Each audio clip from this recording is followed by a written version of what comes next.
सुमित्रा नंदन पंत। यह हमारा 5वां पाठ है। संक्षिप्त परिचय देख लीजिए। 20 मई 1900 में ही जन्म होता है। कसौनी अल्मोड़ा उत्तराखंड में शिक्षा इंटरमीडिएट ही थी। पिता का नाम गंगा दत्त पंत था।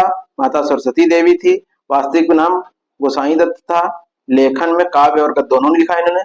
भाषा सरल सरस और सुकोमल खड़ी बोली है। शैली चित्रमय संगीतात्मक और मुक्तक है। मृत्यु होती है 28 दिसंबर 1977 में। और इनकी प्रमुख रचनाएं जरूर ध्यान रखिएगा। रचनाएं जो इनकी हैं कौन है? पहले देखिए, वीणा, ग्रंथि, पल्लव, पल्लविनी, अमिता, गुंजन, युगांत, युगवाणी, ग्राम्य, स्वर्ण किरण, स्वर्ण धूलि, उतरा, कला, काला, कला और बूढ़ा चांद, काला और बूढ़ा चांद होना चाहिए था। युगपथ, शिल्पी, चिदम्बरा। और चिदम्बरा इनकी रचना जरूर पूछी जा सकती है क्योंकि इसके लिए उनको ज्ञानपीठ पुरस्कार भी मिला था। रीता, लोकायतन, लोकायतन भी बहुत इंपॉर्टेंट है। रश्मिबंध, रजत शिखर, ये इनकी रचनाएं।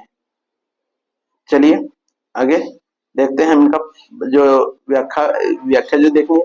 तो पहला आता हमारा चीटी। इनका जो है इसमें लिखेंगे संदर्भ, तो जानते ही आप, संदर्भ भी लिखेंगे और प्रसंग भी लिखा जाएगा इसमें। तो संदर्भ लिखेंगे, प्रस्तुत पंक्तियां हमारी पाठ्य पुस्तक हिंदी के काव्य खंड से चीटी नामक शीर्षक से अवतरित है, जिसके रचयिता, इसमें रचयिता लिखेंगे। अगर जो गद्य वाला होगा तो उसमें लेखक लिखेंगे। तो रचयिता कौन है? सुमित्रा नंदन पंत जी हैं। प्रसंग में चीटी के गुणों का वर्णन किया गया है। चीटी को देखा।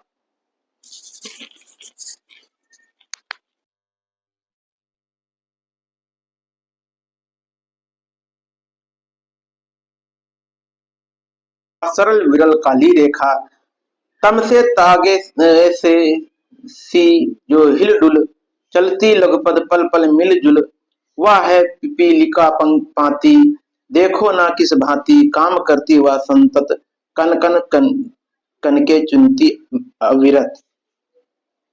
कवि चीटी के सतत प्रयत्न का वर्णन करते हुए कहता है, क्या कभी आपने चीटी को देखा है? वह सीधी और बिखरी हुई पंक्ति है जो काले डोरे के समान मालूम पड़ती है। वह हिलडुल कर तथा अपने छोटे पैरों को मिलाती हुई चलती है। वह उसकी पंक्ति है। क्या तुम उसको नहीं देखते कि वह कितना परिश्रम करती है? वह एक एक दाने या कण कण को इकट्ठा करती है, गाय चराती, धूप खिलाती, बच्चों की निगरानी करती, लड़ती और से तनिक न डरती, दल के दल सेना संवारती, घर आंगन जनपथ बहु राती। गायों को धूप में चराती है और अपने बच्चों की देखभाल करती है। अपने दुश्मन से जरा सा भी नहीं डरती है, उससे लड़ती है और अपनी सेना के दलों को सजाती है। समय पर वह अपने घर आंगन और तथा जाने के रास्ते को भी साफ कर देती है। यानी कि देखिए, चीटी जहां से निकलती है तो वो रास्ता भी, वो लीक बन जाती है, वो रास्ता भी साफ दिखता है ना। आगे दूसरा पैरा हमारा है, चीटी है सामाजिक प्राणी, वह श्रमजीवी, वह सुनागरिक। देखा चीटी को, उसके जी को, भूरे बालों की सी कतरन, छिपा नहीं उसकी छोटापन।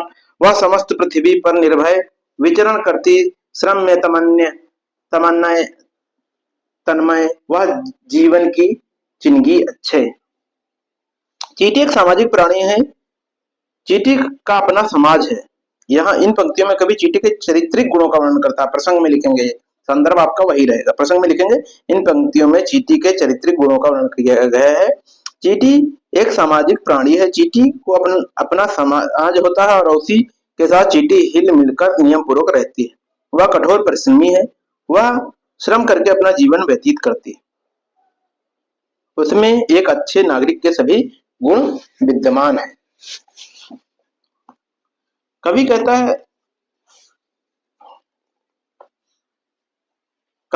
है कि देखा चीटी को, उसके जी को, भूरे बालों की सी कतरन।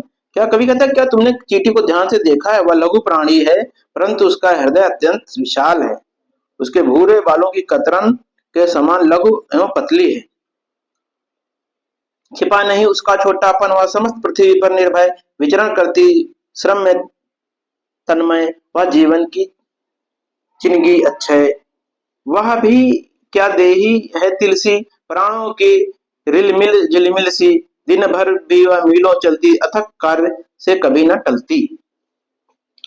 कहते वो बुरे बलों की कतरन के समान लघु और पतली है, उसकी लघुता को सब जानते हैं, लेकिन उसके हृदय में अपूर्व साहस है। वह सारी पृथ्वी पर जहां चाहती है निर्भय होकर विचरण करती है। उसे किसी भी स्थान में घूमने से भय नहीं लगता। लगातार अपने परिश्रम भोजन को एकत्र करने के काम में वह तल्लीन होकर जुटी रहती है। वह श्रम की साकार मूर्ति है। वह कभी नष्ट न होने वाले अग्निकण है।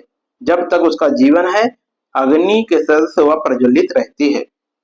चिंगी सी जो है वो अग्नि के समान है ना, वह जीवन की अच्छा चिंगी, जो ऐसी अग्नि है जीवन की चिंगारी सी, जो कभी नहीं खत्म होती। वह भी क्या देही है तिलसी, प्राणों के रिलमिल झिलमिल सी, दिन भर में वह मीलों चलती, अथक कार्य से कभी न टलती। कभी कहता है उसका शरीर कोई बड़ा नहीं है, तिल के समान अत्यंत छोटा है। इतनी छोटी होते हुए भी चींटी शक्ति से भरी हुई इधर उधर घूमती रहती है। दिन में वह कई मील की लंबी यात्रा पूरी करती है, फिर भी वह कभी थकती नहीं, निरंतर अपने काम में जुटी रहती है। धूप छांव शीत आदि में भी अपना कार्य करने से नहीं चूकती।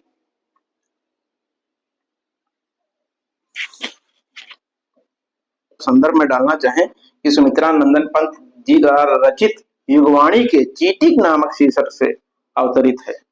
हमारी पाठ पुस्तक में हिंदी के काव्य खंड में सुमित्रा नंदन पंत द्वारा रचित युगवाणी के चीटिक नामक शीर्षक से अवतरित है। इस तरह भी लिख सकते हैं इसके संदर्भ को।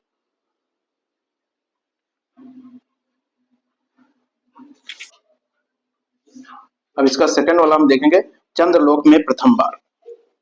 तो प्रस्तुत पंक्तियां हमारी पाठ्य पुस्तक हिंदी के काव्य खंड के चंद्रलोक में प्रथम बार शीर्षक से अवतरित है, जो कि सुमित्रा नंदन पंत जी द्वारा लिखा गया है, रचित है ना। चंद्रलोक में प्रथम बार मानव ने किया पदार्पण। ये तब ये लिखा गया जब पहली बार चंद्रमा पर मनुष्य गया, है ना। तो इसको सुमित्रा नंदन पंत जी ने लिखा, है ना। इसमें कवि ने मानव की चंद्रमा पहुंचने की ऐतिहासिक घटना के महत्व को व्यक्त किया है। चंद्रलोक में प्रथम बार मानव ने किया पदार्पण। छिन्न हुए लोग देश काल के दुर्जय बाधा बंधन दिग्विजय मनुसुत निश्चय, यह महत्व क्षण, ऐतिहासिक क्षण। भू विरोध हो रहा शांत, निकट आए सब देशों के जन।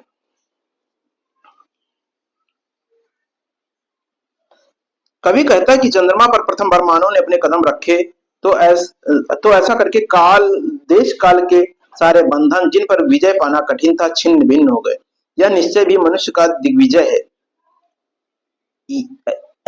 यह ऐसा महत्वपूर्ण ऐतिहासिक क्षण है कि अब सब देशों के निवासी मानव परस्पर विरोध भाव समाप्त करके एक दूसरे के निकट आना चाहिए और प्रेम से रहना चाहिए। युग युग के पौराणिक स्वप्न हुआ मानव का संभव, समारंभ शुभ नए चंद्रयुग का, भू को देव गौरव। इससे मानव के युगों पुराना सपना सच हुआ। अब चंद्र युग का उदय हुआ है, जिससे पृथ्वी को गौरव प्रदान किया है।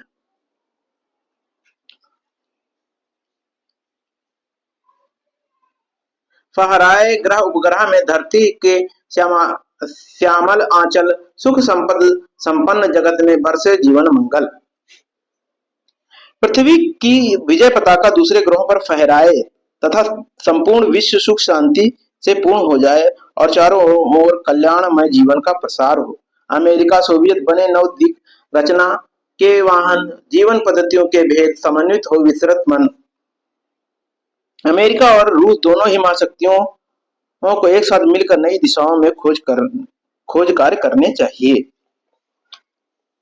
दूसरा देखिए, अणुयुग बने धरा जीवन हित स्वर्ग सृजन के साधन, मानवता ही विश्व सत्य, भू राष्ट्र करें आत्मार्पण।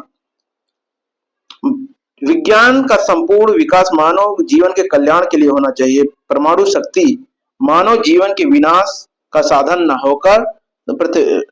होकर पृथ्वी पर स्वर्ग के निर्माण का साधन बननी चाहिए।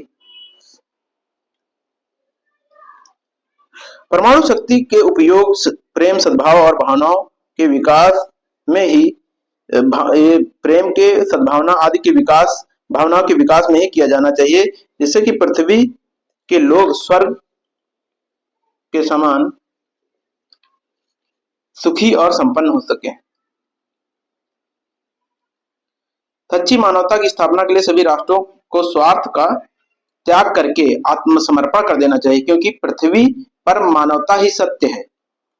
जब सभी राष्ट्र स्वार्थ वृत्ति का त्याग कर देंगे तभी मानवता की स्थापना हो सकेगी। धरा चंद्र की प्रीति परस्पर जगत प्रसिद्ध पुरातन, हृदय सिंधु में उठता स्वर्गिक ज्वार देख चंद्रानन। कवि कहता है कि पृथ्वी और चंद्रमा का प्रेम बहुत पुराना है।